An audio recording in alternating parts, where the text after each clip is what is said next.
So this chick comes up to me and she says, "You objectivist intellectuals are pretty lame." And I said, "You talking to me?" I said, "You talking to me, girl? Because I'm so chill, I could bring ice to Phoenix." All right, now enough of this levity. Let's get to work. We have a serious topic to discuss this morning, and that is, I was going to say the rise and fall, but let's call it the fall and rise of the American education system, because we're going to discuss its demise, its collapse, the causes of that, and then what can we do to fix it? That's going to be the second half of this talk. Is going to be positive. What we could do to fix it. It's so dark up here. I can't even see my notes. But anyhow, it's no secret the American school system's a disaster, right? I mean, I'm not going to belabor you with a lot of statistics. You've heard all of this. I'll just give you a few data points. The recent NAEP test, National Assessment of Educational Progress. We have progress. That's a hopeful term, right?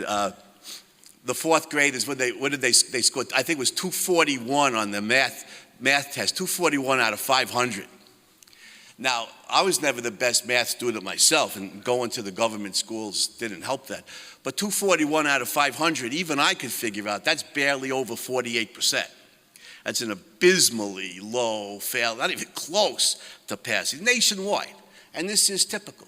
You know, on the PISA tests, the international tests, the American kids don't crack the top 20.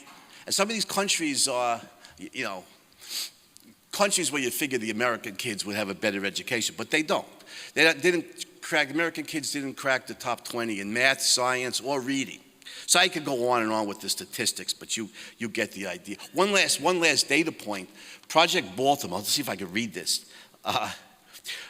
Project Baltimore, in Baltimore, Maryland, obviously, you studied a lot of the kids in the high schools, and it was like a huge percentage of the high school kids were not only reading at elementary school level, but some of them were reading at first grade, high school kids, reading at first grade or even kindergarten levels. I mean, the horror stories go on and on. So the question is, how did this happen?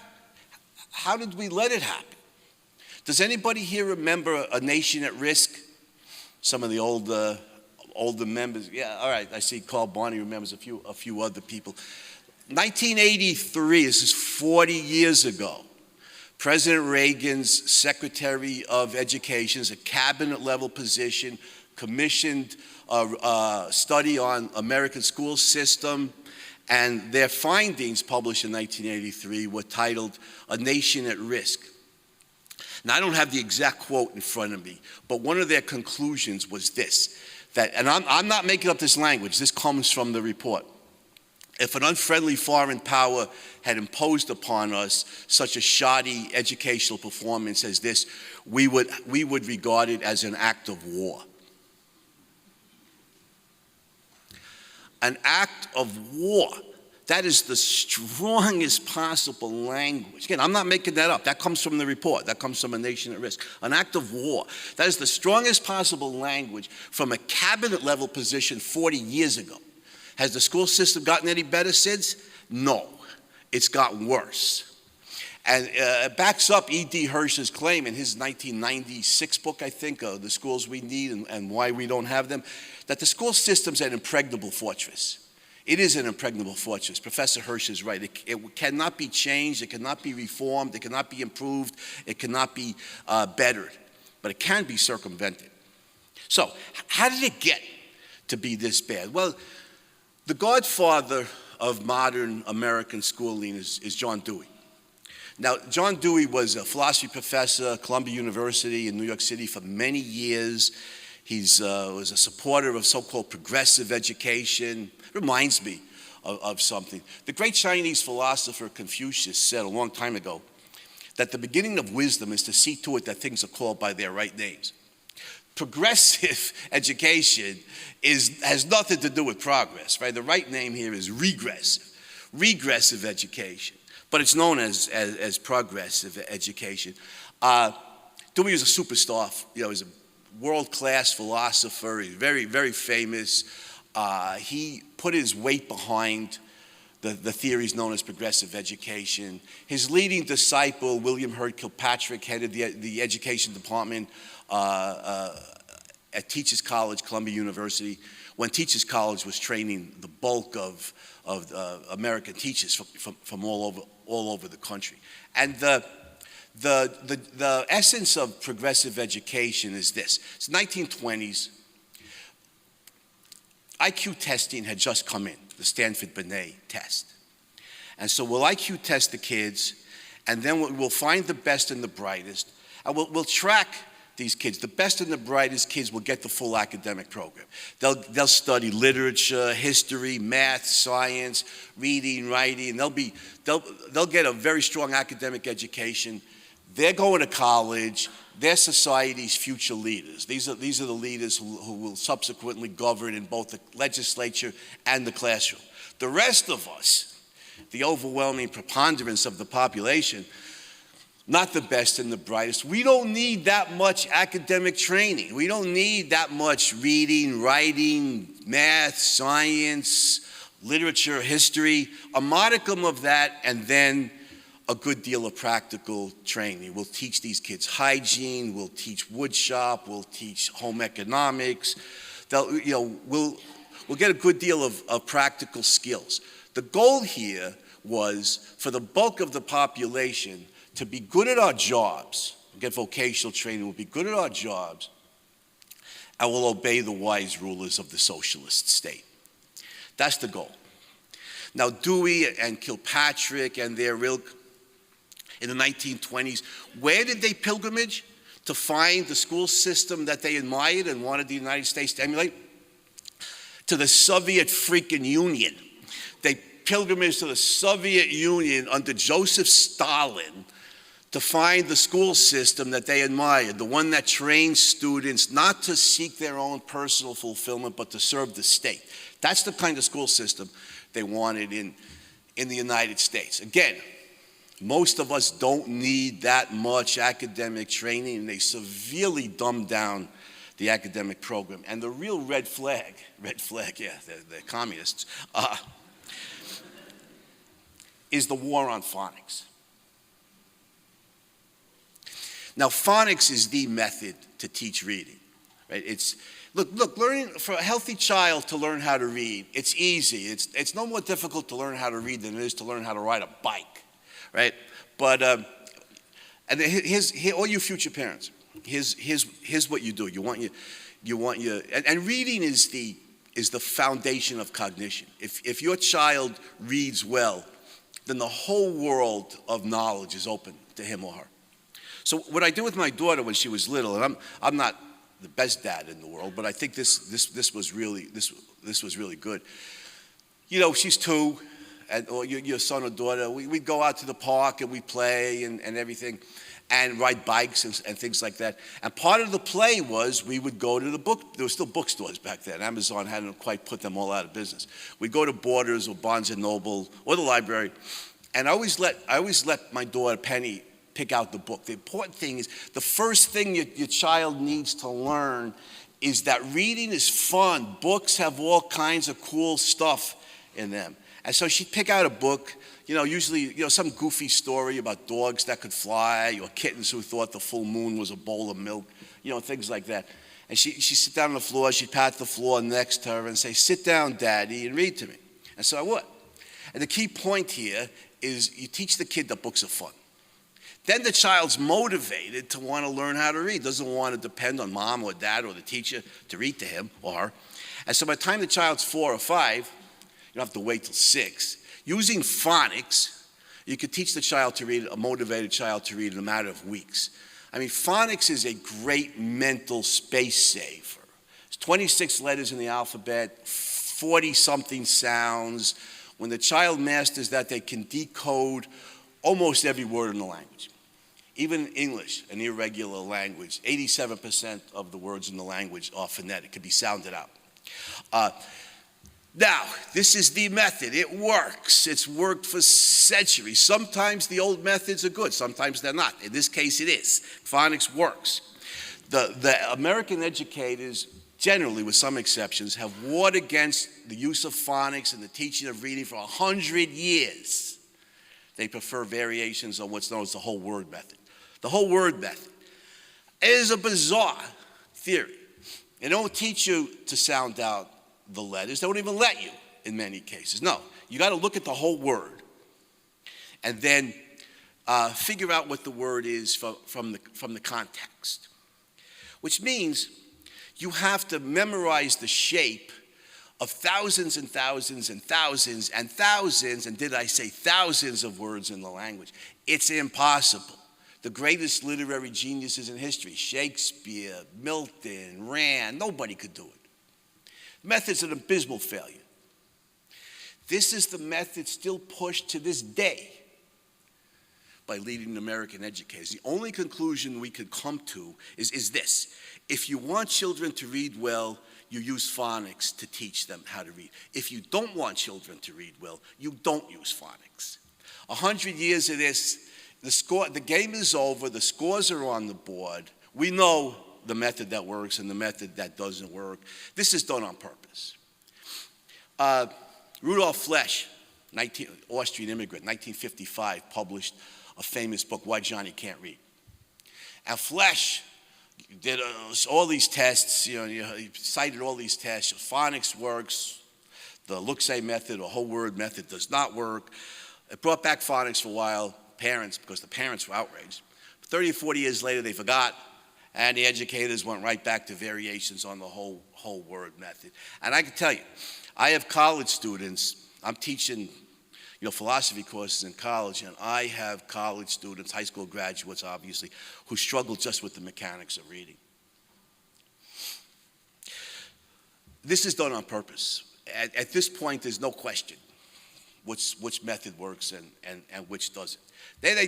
Since the kids can't read, or struggle to read, you proceed to dumb down the reading lists. I saw the numbers, the state of Texas, I think it was 1922 or 1923, the ninth grade reading list, the average reading levels was, I think, 8 to 12 to 12.7 or 12.9, something like that for ninth grade. Today, the reading list in Texas, the average reading levels are like 4 to 6.5 or something like that. In the ninth grade, this is the reading level of the books that are read now. Fourth grade to halfway through the sixth grade.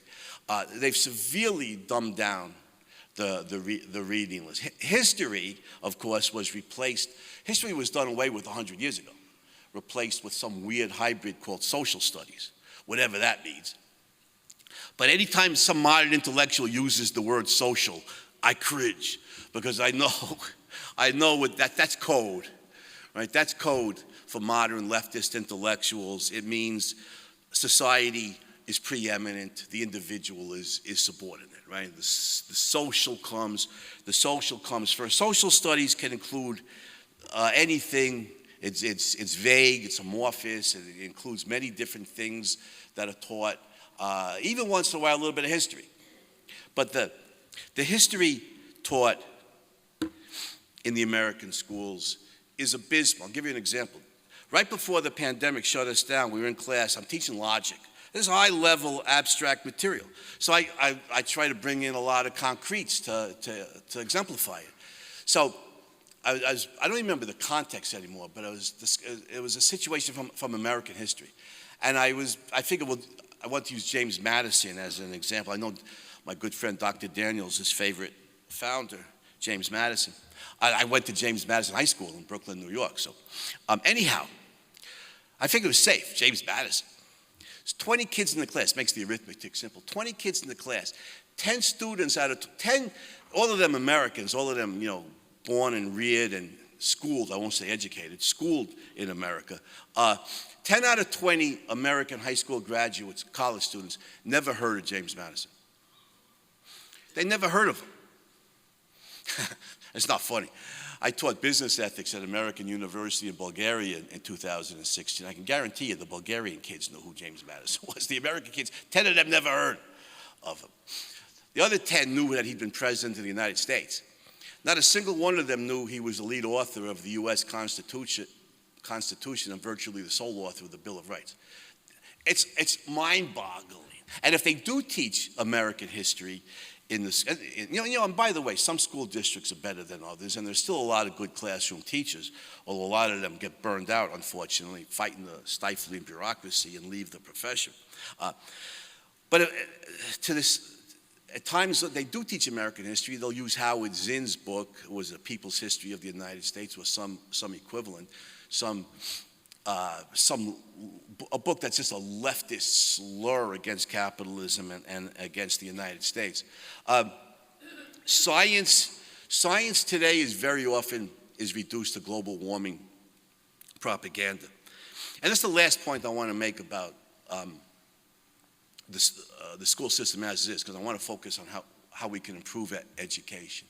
In the past, going back to Dewey, Kilpatrick, the progressives, 100 years ago, 80, 90 years ago, the goal of the school system for them was for most of us, like I said, most of us should get practical skills, vocational training, so that we'd be good at our jobs, not too much academic training, because you don't want people to read well and write well and do mathematical calculation effectively and know history and know science, because then they, God forbid, they might think for themselves and they might question the wise rulers of the socialist state.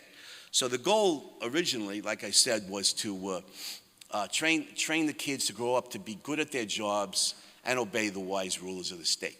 Now I know many of you know the history of philosophy. Whose influence is this? You have the elite intellectual rulers, and the rest of us are worker ants. Plato, right? This is Plato, the philosopher king in the Republic.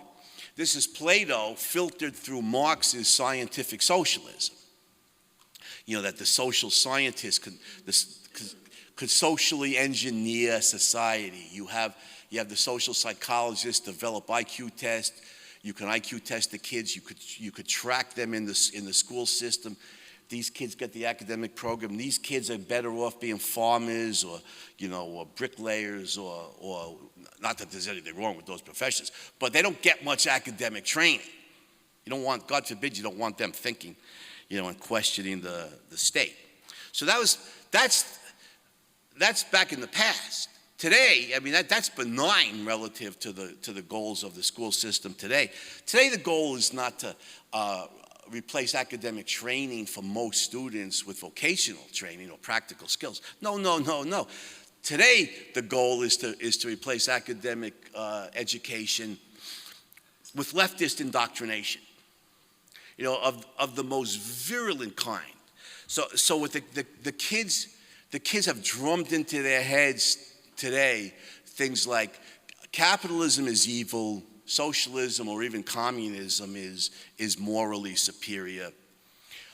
That's one. Two, critical race theory, the essence of which is 2A, America is still in 2023 systemically racist, just like it was 100 years ago during the brutal reign of Jim Crow in the South. It's still systemically racist. And 2B, white people are inherently, inveterately racist. The racism directed against white people from the left, including the school system, is just jaw-dropping. I mean, it's just staggering. Was Harvard Magazine 20 years ago published an essay that we should abolish the white race? Some New York City-based psychiatrist speaking at Yale University not long ago said she fantasizes about shooting white people in the head. A professor at Rutgers University a year or so ago said we got to take white people out. It's just unbelievable. This kind of vicious, racist filth is spewed out at children in the school system. So critical race theory, that's a second form of leftist propaganda. Man-made global warming is destroying the planet. There's a third form of propaganda. Maybe the worst of all is the most irrational and destructive, if it can be worse than these other things, is that there are dozens of genders. Children can choose their gender, and young children can transition. They can have sex change operations, and you can mutilate the bodies of of young children, in the attempt to change their gender. This is the kind of crap that's being spewed out in the school system today. In place of, like I said, some schools are better than others. There's still a lot of good classroom teachers, but the goal today is not for so much to train the kids to be good at their jobs and obey the wise rulers of the socialist state. Today, the goal of the system is to propagandize kids to be indoctrinated little leftists and obey the wise rulers of never mind socialists, of the communist state. That's the trend in the American schools today. So, my conclusion here, if I segue into the good news, is the academic mess that the American schools are today did not happen accidentally. And if you think about it, it's shocking. On one hand, it's shocking. On the other hand, it should be obvious. It's shocking in the sense that the schools are in the hands of professional educators. Arthur Bestor, American historian, in the 1950s, wrote a book called Education. Oh, that reminds me, I got to tell you a story before I come back to Bestor. H.L. Mencken, the American journalist and humorist. Now, Mencken died in the 1950s, so this quote must come from the 30s or 40s. He said, it's simple to fix the American school system. All you got to do is burn down the teachers' colleges and hang all the professors. He's right. And this was from the 1930s or 40s. It's much worse today. And Arthur Bestor, a professor of history, I don't remember at which American university, a very good book, Educational Wastelands. He spoke of the interlocking directorate, the powers that be, who actually runs the school system. And Bestor identified 1, the teachers' colleges or the schools of education; 2, the state departments of education; 3, what was the forerunner of the federal Department of Education; and then 4, the principals and the superintendents and the heads of the local school boards. They're the ones that have the power in the interlocking directorate. They're the ones that have the power in the school system.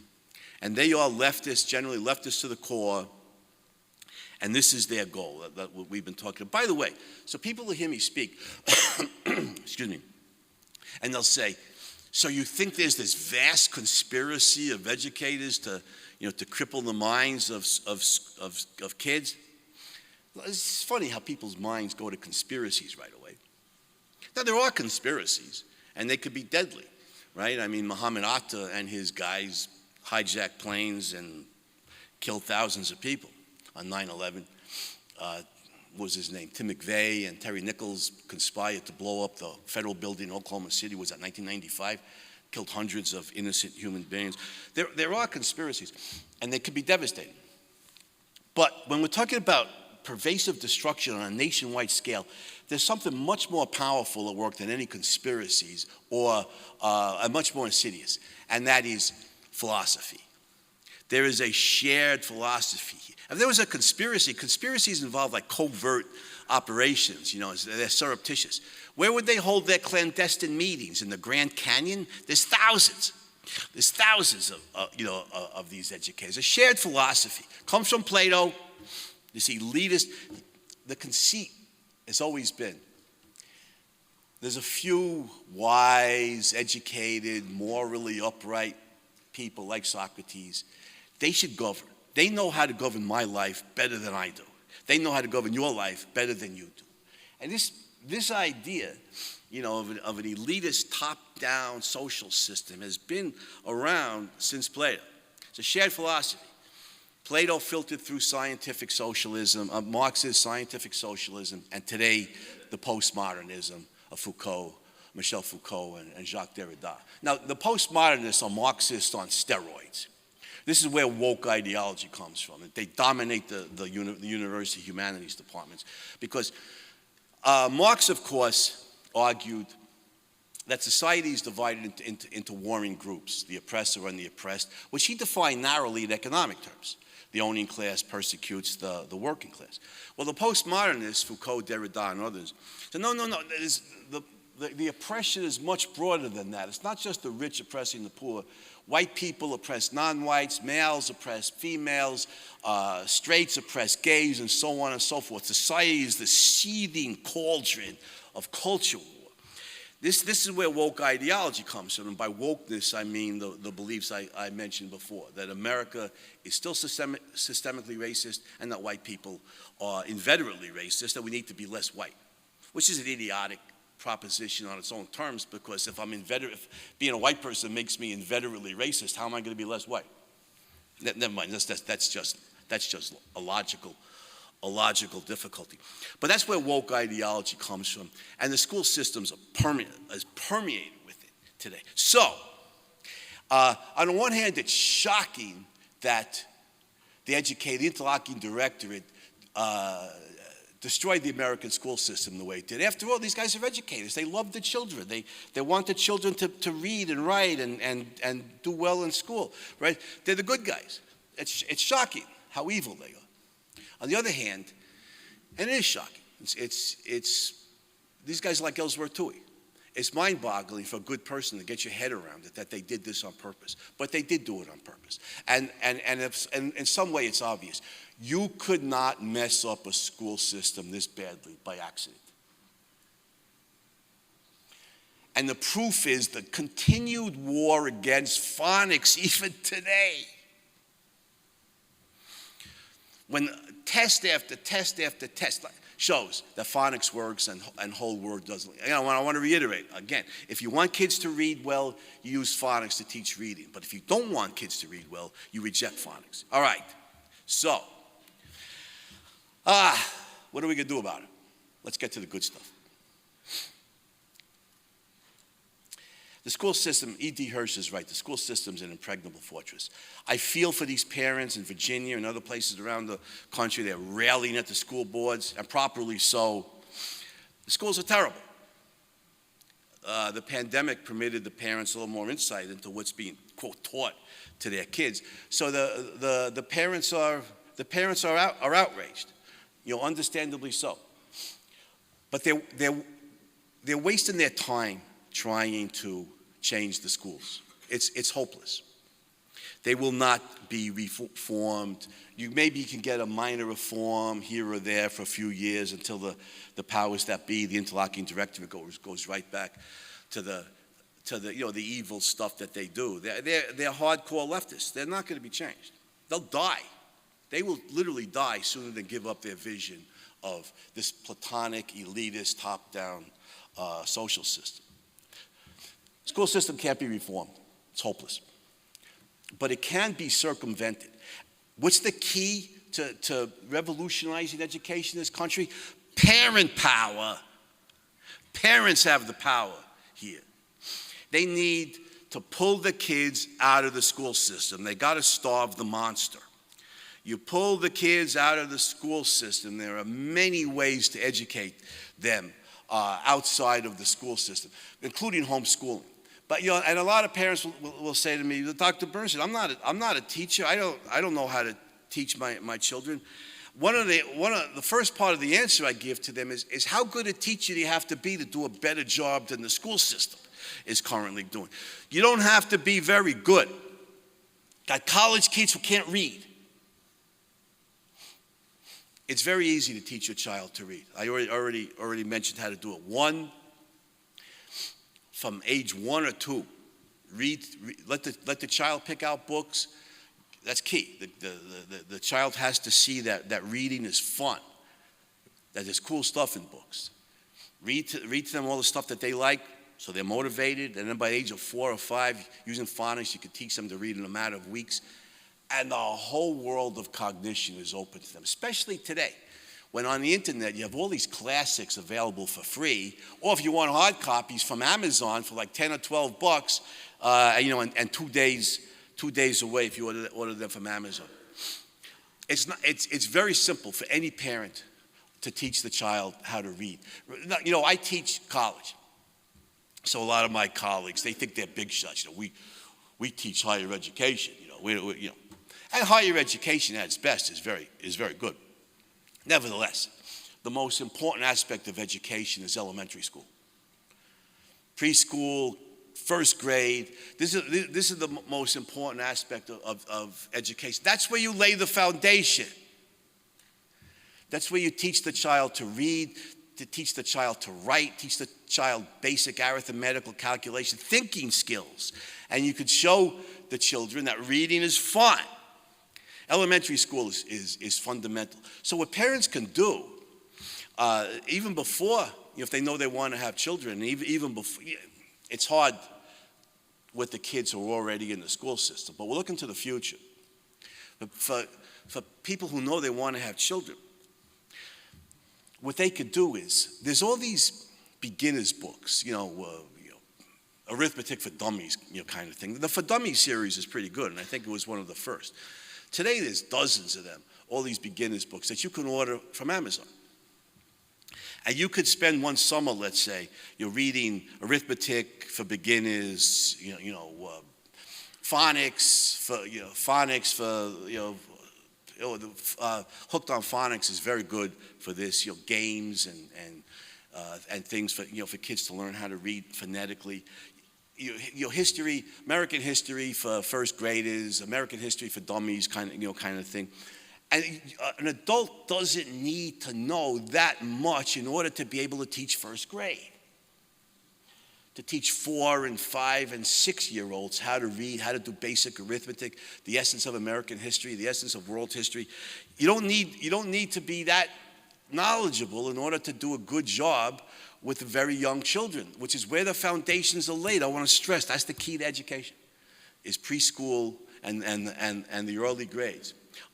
Also, homeschool co-ops, where parents get together and pool their resources. So one parent's an MD, and he or she will teach the kids biology, or another parent is a computer scientist, and he or she will teach the kids mathematics, and one parent is an avid reader and will teach the kids literature, and so on and so forth. Now, in some states, it's harder than others. The real leftist states make it hard to do that. They don't want parents to teach they don't even want parents to teach their own kids. They want the kids to go to the government schools. But they certainly don't want parents teaching other people's kids. But thank God for the rednecks.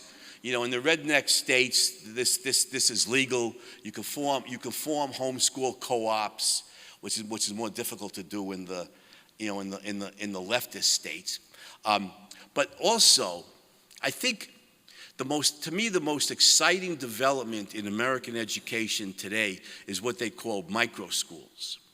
The rise of the micro schools, which is this. And I see this on Facebook a lot.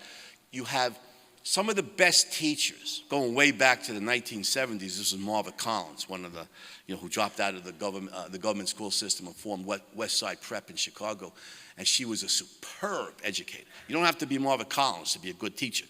She was like an all-time great. But you have these good teachers who are dedicated to teaching. They actually want to use phonics to teach reading. They want to teach the kids American history, not Zinn's, Marxist propaganda. They're disgruntled with the school system. They opt out, and with a few families, they start a small community school in some parent's basement. Now, they call micro schools. The return of the one-room schoolhouse.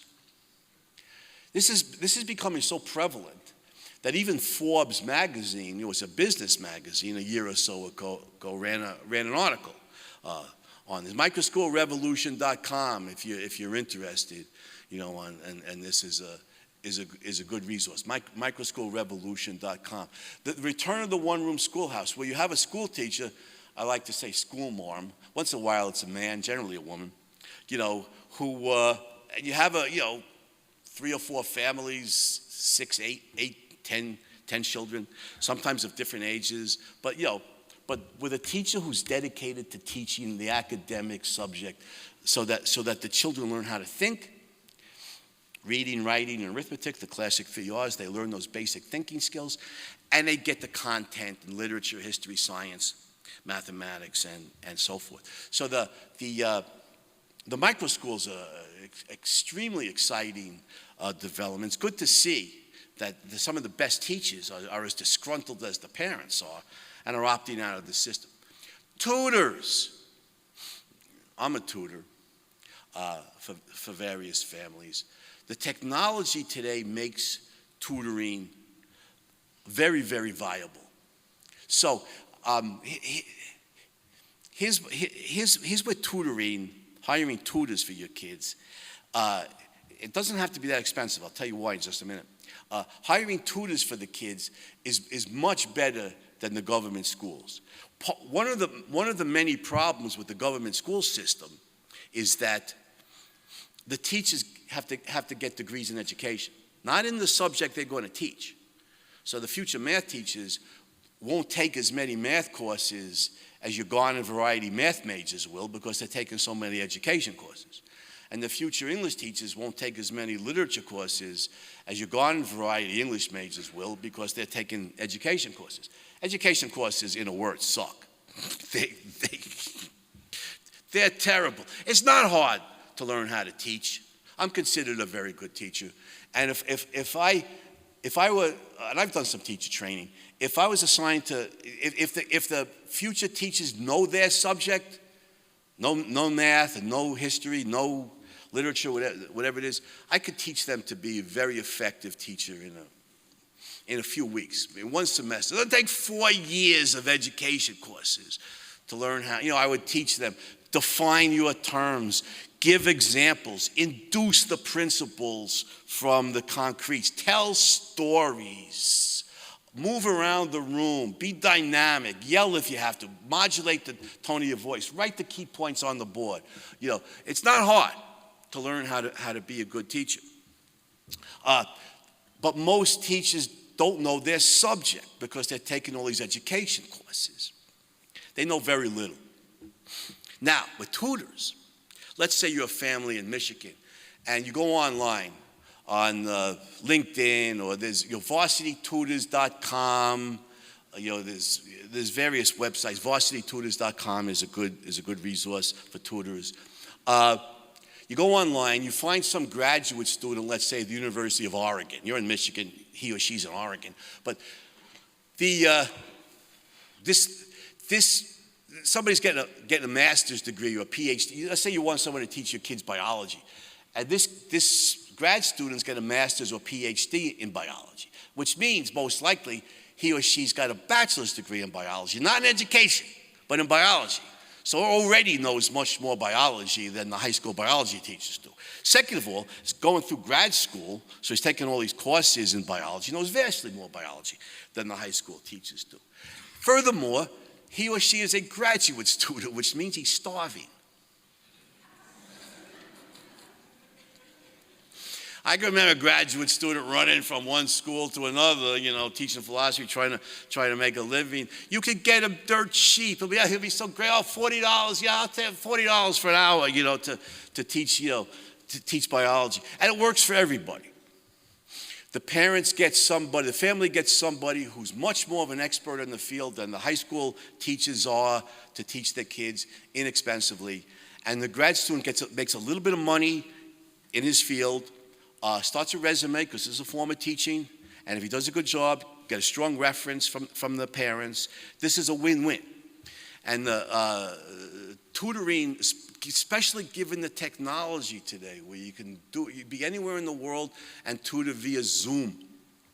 I've been tutoring a family in Minnesota for several years now. We do it via Zoom, and it's and I charge a little more than $40, but I'm not a starving graduate student. When I was a starving graduate student, $40 would have been fine. Tutors are also, I think, a big part of the future of education in this country. But with the parents rallying against the school boards, my advice to them is, look for the best teachers in your schools or in your district. or in your area, and see if they want to opt out and form a small community school in somebody's basement or in somebody's rec room or somebody's den or something. Because it's hopeless. It's hopeless to try and change the school system. But it is very possible, like I said, to circumvent it. So that I think, I want to save time for Q&A.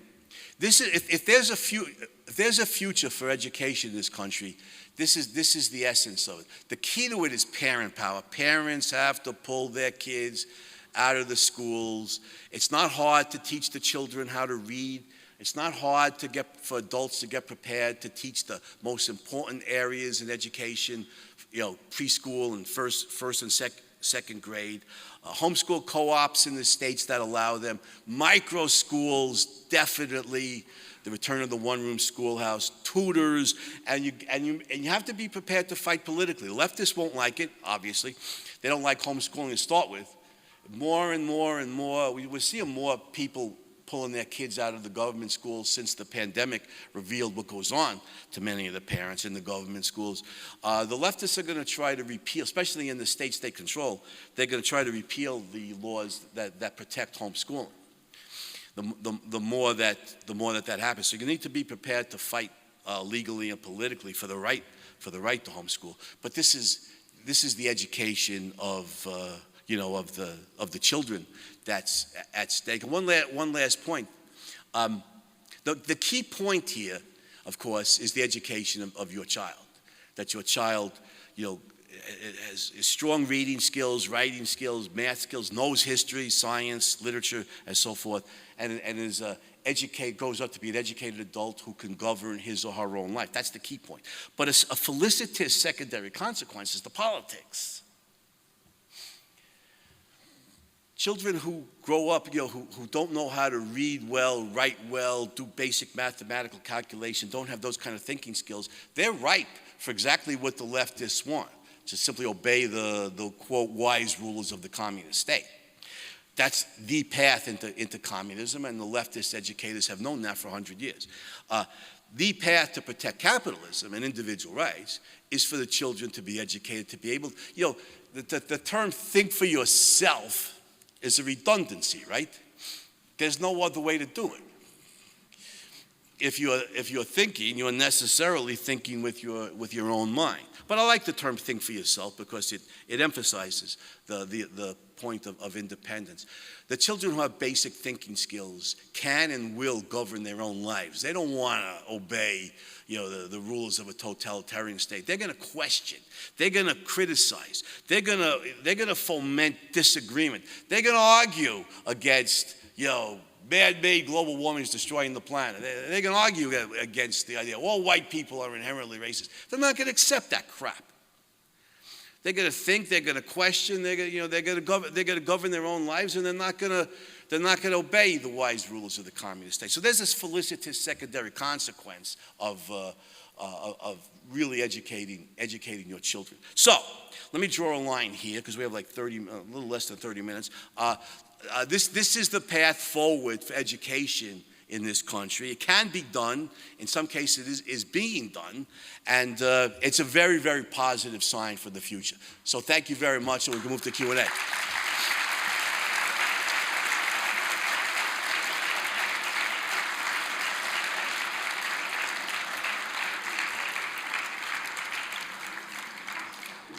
By the way, afterwards, I'm going to sell and sign books, although I only have 2 copies of the education book left, but I do have copies of other of my books. But we have questions?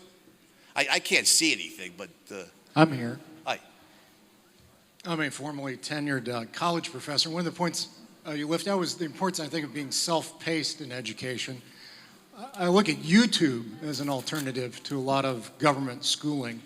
I wonder if I could ask a question of everyone here by show of hands. Who's heard of 3 Blue 1 Brown? Teaches math. Yeah. So that's my son-in-law. He's got 5 million subscribers, doesn't need a PhD, doesn't need a university. He's animating math in a novel way. Here's the 3 Blue 1 Brown. Can you comment about YouTube and the autodidactically inclined who just pull education to them and are able to move at their own pace? Thanks. Yeah, I'm not familiar with the program that you're talking about. But all right. Sounds good. Thank you. Dr. Leonard Peikoff trained me a long time ago to repeat questions. So the question was, what about the use of YouTube for autodidacts? And I think the technology can be enormously valuable. You know, there are various private companies like Khan Academy, for example, and YouTube is one. Now, YouTube is a little bit leftist, so they might deplatform you if you challenge the government schools too effectively.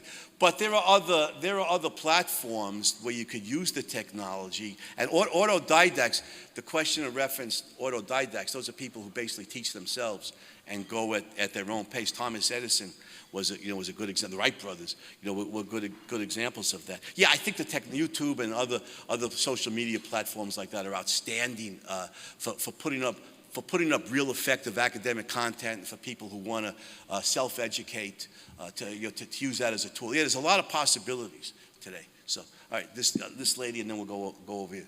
I think it's his start because it's one here. Well, you're very generous. Go ahead. Hi, so I am currently a teacher in Colorado, and I teach elementary. I'm not sure how many other teachers there are in this room, but my question is that I know you touched on this a little bit, but as a teacher, what are some things that I can do? I like to consider myself one of the good teachers.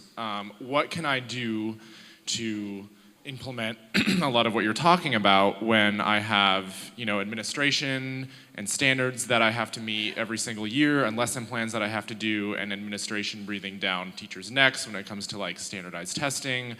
And I know you talked about joining smaller schools, but a lot of the problem with that is a lot of really small schools, their pay is below poverty wage, and so that's a huge issue. Is a lot of public schools are the ones that actually pay teachers a livable wage. So what are some things that I can do as a teacher to kind of change this in the schools, within administration, if that makes sense? Yeah, it's a good question. He said he's a teacher in the government school system. How does he smuggle in? I mean, do I just quit? How do you smuggle in? He really cares about the kids' education. How do you smuggle in the education, the knowledge the kids need when you have the school system, the administration breathing down your neck? That's a tough nut to crack. I mean, a lot of teachers do quit because of that. They get teacher burnout. Because they're fighting. They care about the kids. They care about the education, and they're fighting against the stifling bureaucracy. So, my question to you be, how much latitude does the school system allow you? Can you use phonics covertly, maybe, to teach the kids how to read? Can you bring in real American history, not just leftist propaganda? Can you teach, effective arithmetic? How much knowledge can you actually smuggle in before they fire you? Right? But I would push the limit on that because it's what you do. You're a professional teacher and you care about the kids' education. It's what you do. It's really sad. But you're a professional teacher. You know who Marva Collins was, right? Who? Marva No. Collins, West Side Prep, Chicago. I'm not familiar. All right. Listen, she was enormously famous, but this goes back to the 1970s. You could Google her, Marva Collins. You could watch the film made about her life, the Marva Collins story with Cicely Tyson and Morgan Freeman. It's a great movie. It's accurate, but she opted out of the Chicago school system, started a small private school in her, in somewhere in her home, and built it into this enormously successful West Side Prep in Chicago. You find enough parents who are as disgruntled as you are, you might be able to opt out, and start your own school. If the school system might fire you because you're smuggling in, all this real cognitive material. Let me give a plug for one of my buddies, Mike Gustafson, who did exactly this. He was an education major, University of Massachusetts. This goes back 2010. I was working for ARI back then. He brought me in to speak. I can't even remember if it was global capitalism or what. He told me, he said, my goal is to teach in the school system for a few years in Massachusetts and then opt out and start my own private school. And he did. He actually smuggled in the phonics to his first grade classroom, and his kids were reading much better than any other kids in the school. The school didn't fire him. They just kind of let him go. So maybe you can smuggle it in. But after a few years, he fulfilled this plan. He opted out. He started Atlas Academy in the suburbs of Lowell, Massachusetts, got married, they have a bunch of kids themselves, and they have a flourishing school going, Atlas Academy in Massachusetts. So the best you could do is, one, try to smuggle in as much cognition as you can before they lean on you or fire you, or talk to the parents. There may be enough of them who are so disgruntled that they're willing to opt out and start. What's your name? Chase. Chase.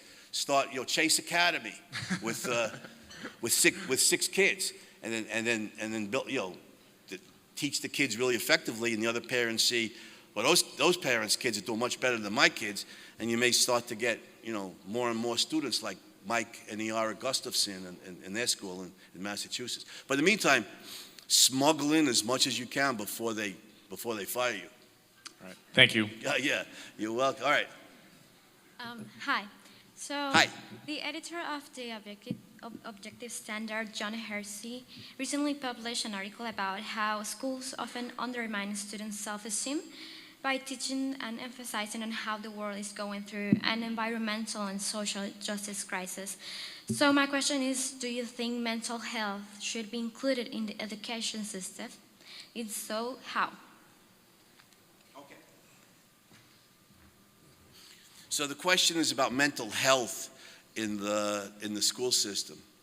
Now, I have this funny idea that the school should be the one place in society that train the mind, and that there are other places. And I love sports, but I don't think there should be varsity sports in the schools. I think that kids can play sports outside, Little League baseball, all kinds of churches have basketball leagues, and there's all kinds of academies for the martial arts and things like that. Focus on training the mind. Ayn Rand, I think, dramatized beautifully in Atlas Shrugged that this is mankind's survival instrument. Train mankind's survival instrument. I'll tell you this: if we train the kids to think effectively, and they have the knowledge, your basic knowledge in math and science and literature and history, those kids are going to be efficacious in dealing with the world and having a successful career, in interacting with friends and romantic relationships. They're going to be much more efficacious in their lives. Their self-esteem is going to be strong. And if it isn't, that's the province of psychotherapy. That's why psychotherapy exists as a field. And I'm not ashamed to tell you, I came out of a crazy family and a crazy world. I did many years of psychotherapy. I was not always this paragon of mental health that you see before you today. I worked at that. I paid a lot more money than I could afford, on teaching philosophy, on psychotherapy. But it exists. It's there. It's a tool. It's a tool of mental health. I don't think that should be the focus of the school system. I think the school system should train, should do cognitive training, and then there's all kinds of venues outside of the schools. It's like for vocational training, for sports, for mental health, for all for social activities and so on and so forth. But by God, there's got to be one place in society that trains the mind. Mankind's survival instrument. All right. Hey, so in general, I think it was a really interesting talk, but I just wanted to specify one thing. I wanted to ask you, because you talked about man-made climate change a little bit, have you just not yet realized that man-made climate change is real, or do you just disagree with the way and the fear-mongering and the panicking that is taught within media and schools?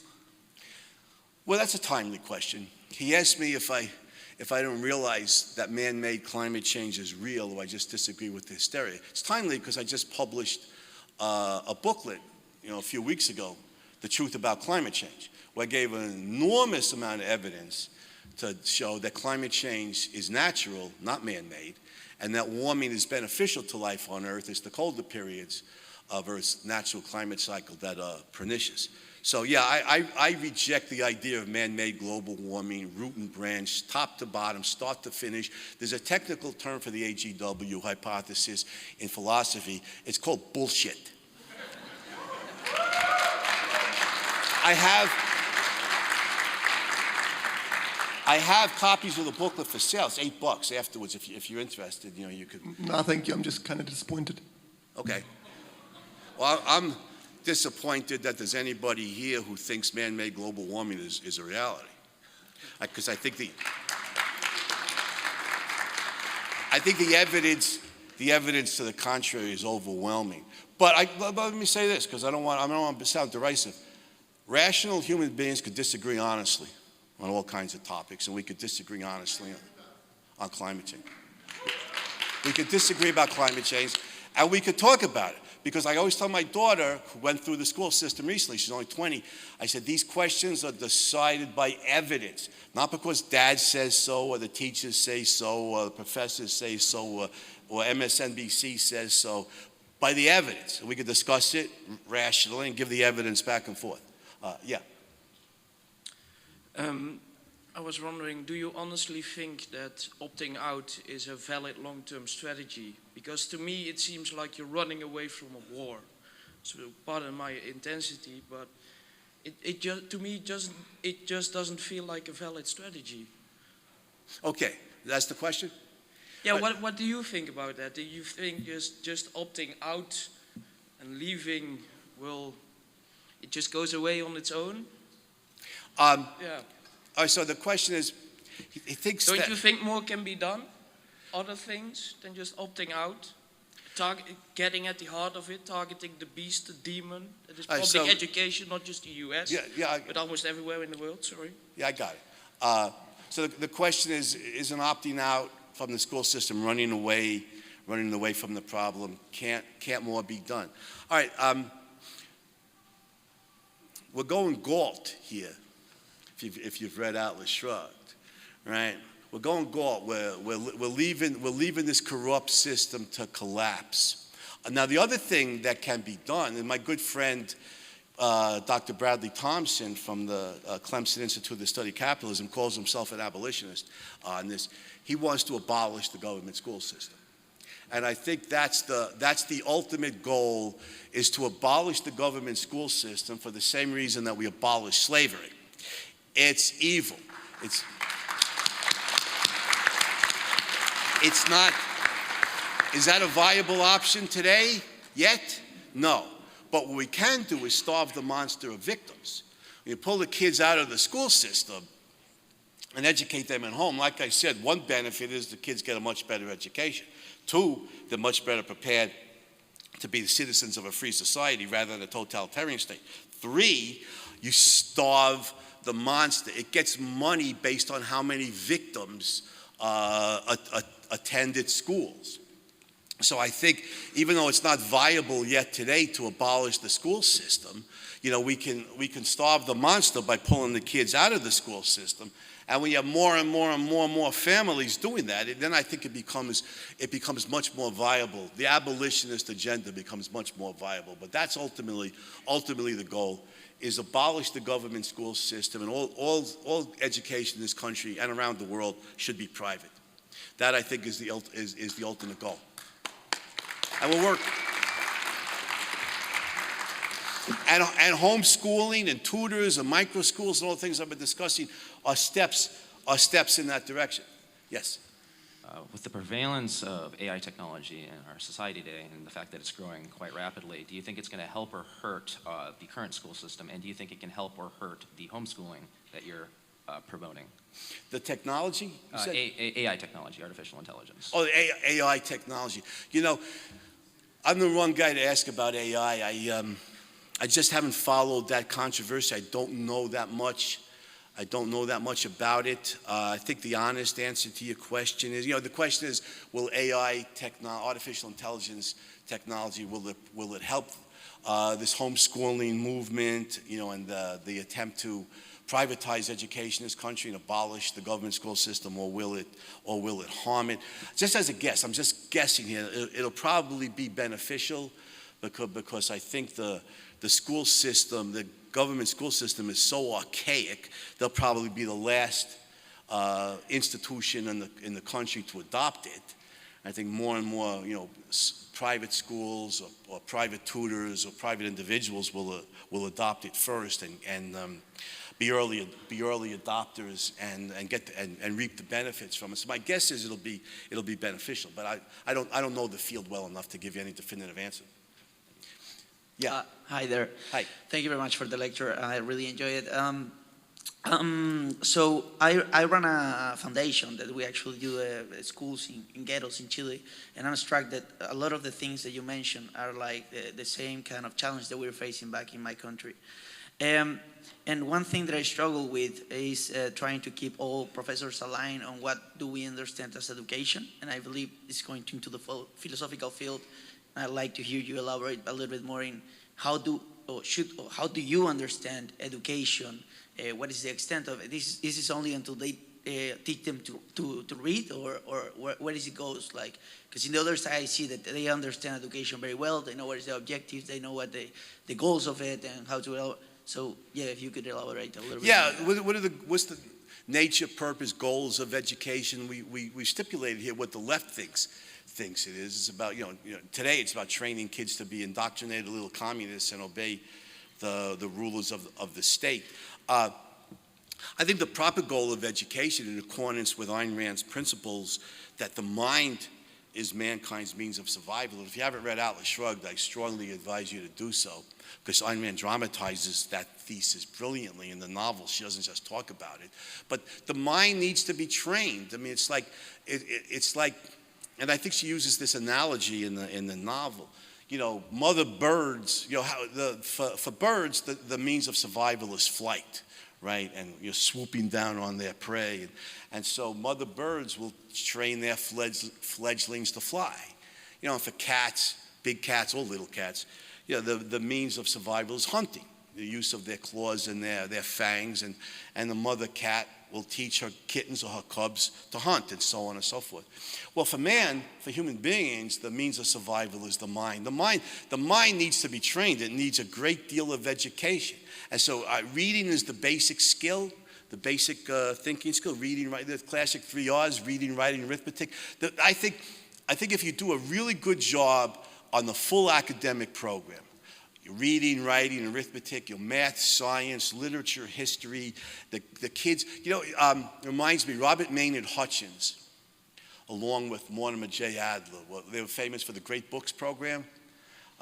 St. John's College in Santa Fe and Annapolis, on one program based on that. The great books, where you train the kids to read the great classics of Western civilization. I don't think it's the best method, but at least it's academic training and training the mind. But Hutchins, who I think was the president of the University of Chicago, pointed out nicely that if a kid, comes out of high school, knows how to think, has sharp thinking skills, the 3 R's, reading, writing, arithmetic, and has all this content knowledge, that an employer can train a thinking individual with on-the-job training, to be effective at the job in a matter of weeks or months at the most. So I think Hutchins is right. The basic purpose of education should be to teach children to think, to use their mind effectively. And I think part of that is you induce the examples that you use examples, you start with examples, you induce the principles of your field from the examples.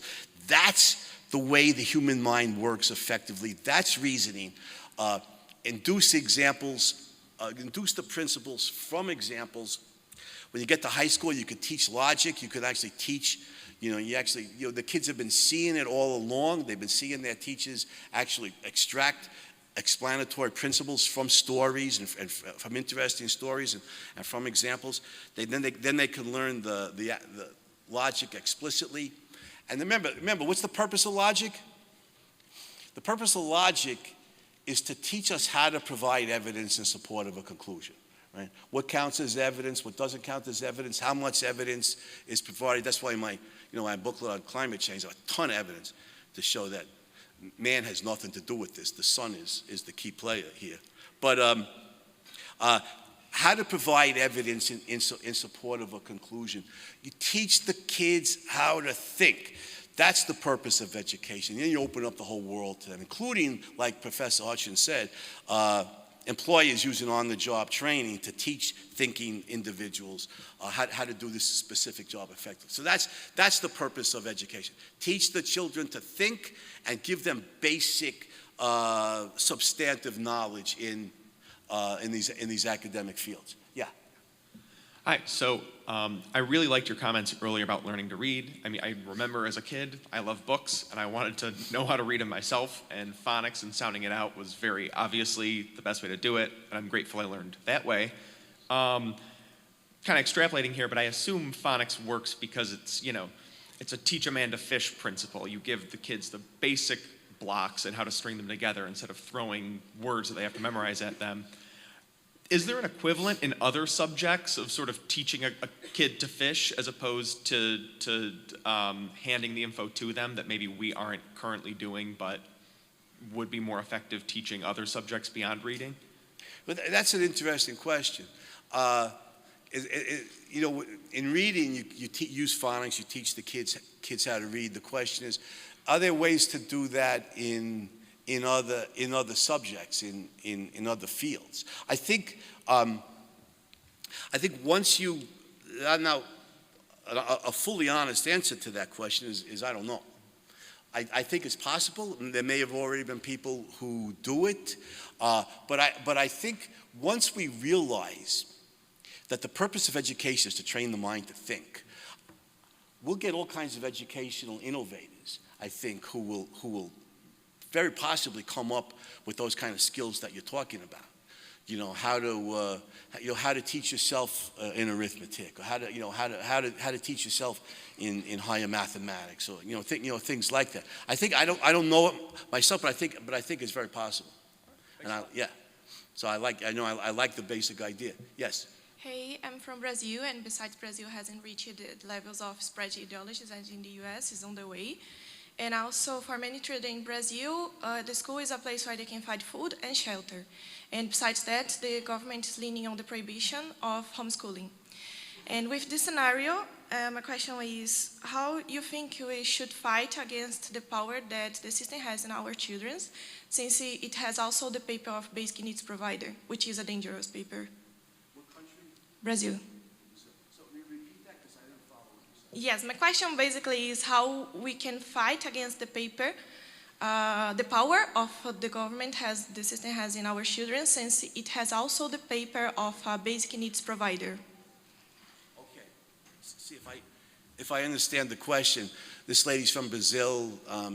She said the government has the power, basic needs provider like food and shelter. Food and shelter, and then, so the kids have to go to the government schools to get the food, right?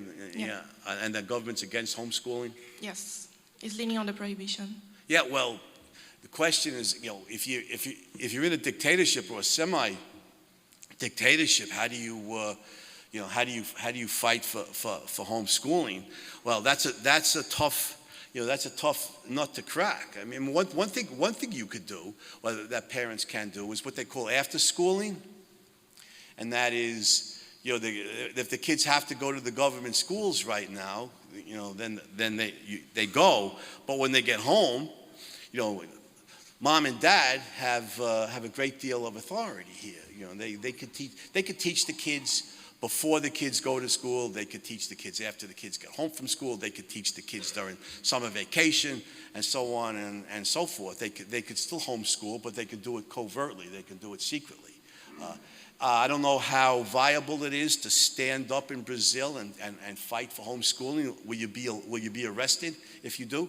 No, definitely. Oh, well then you try and you reach out to people with the virtues, with the horrors of what goes on in the government schools, and with the virtues of homeschooling and all the different formats that we've been discussing here. As long as the government's not going to initiate force against you and send you off to prison for it, then you could stand up and speak out, in support of homeschooling, and that it should be legalized.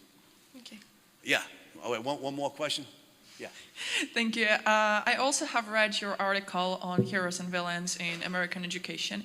And so you have mentioned this thing that in blue states, the education is worse, like the system of education is even worse than in red states, for example.